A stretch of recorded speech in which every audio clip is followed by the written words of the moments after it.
Halo semuanya, perkenalkan aku Agil. Di video ini aku akan membahas tentang apa itu VPS. VPS atau Virtual Private Server adalah server virtual yang berfungsi untuk menyimpan data dan file pada website. VPS ini menggunakan teknologi virtualisasi yang membagi server fisik menjadi beberapa resource yang berbeda. Jadi, performa website dari pengguna server ini tidak akan terpengaruh oleh pengguna lainnya. Kalau mau diibaratkan, server VPS adalah gedung apartemen. Di dalam satu gedung terdapat unit-unit apartemen dengan fasilitasnya masing-masing, mulai dari ruangan, perabotan, sampai dengan alat elektronik di tiap unitnya. Antara satu unit dengan yang lain tidak akan saling mengganggu, apalagi sampai berebut fasilitas. Dan biasanya VPS digunakan pada website yang membutuhkan resource yang besar. VPS juga menawarkan lebih dari satu paket hosting. Sebagai contoh, di Hostinger, kami punya 8 paket VPS Indonesia untuk memenuhi kebutuhan website bisnismu. Dan kamu akan mendapatkan berbagai macam fitur di setiap paketnya. Nah, setelah kamu mengetahui apa itu VPS, sekarang aku mau jelasin fungsi dari VPS.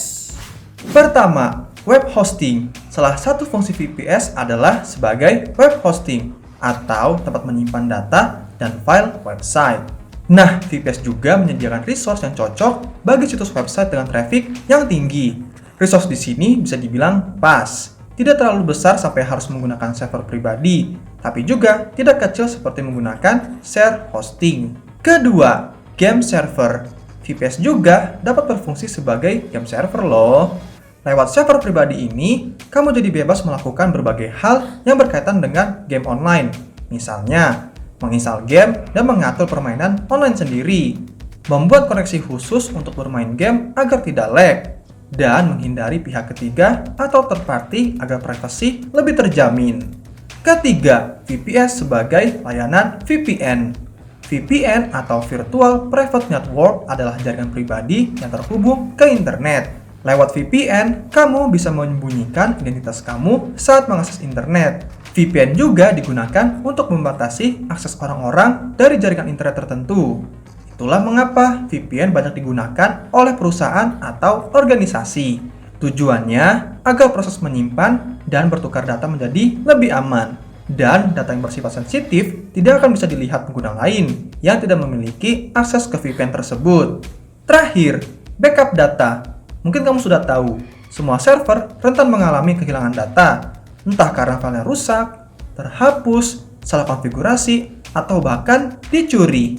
Dengan memiliki VPS sebagai backup server, kamu bisa menyimpan data terakhir server secara up to date. Jadi, ketika terjadi masalah yang tidak diinginkan pada server utama, maka akan ada backup server yang bisa di-restore atau dikembalikan sewaktu-waktu. Nah, setelah kamu mengetahui fungsi dari VPS, sekarang aku mau jelasin nih kelebihan dari VPS hosting, yaitu lebih leluasa dalam menentukan jenis control panel, privasi lebih terjamin karena tersembunyi dari user server lain, mendapatkan lebih banyak bandwidth dan penyimpanan, lebih cepat dan andal daripada server share hosting, dan bisa menentukan sistem operasi yang digunakan sesuai kebutuhan website. Sedangkan kekurangan dari VPS hosting adalah lebih mahal daripada share hosting. Harus memiliki pemahaman teknis untuk bisa mengelola server, dan konfigurasi server yang salah akan beresiko pada keamanan. Nah, itu tadi penjelasan tentang apa itu VPS. Semoga video ini bermanfaat, dan jika ada pertanyaan langsung aja tulis di kolom komentar di bawah ini ya.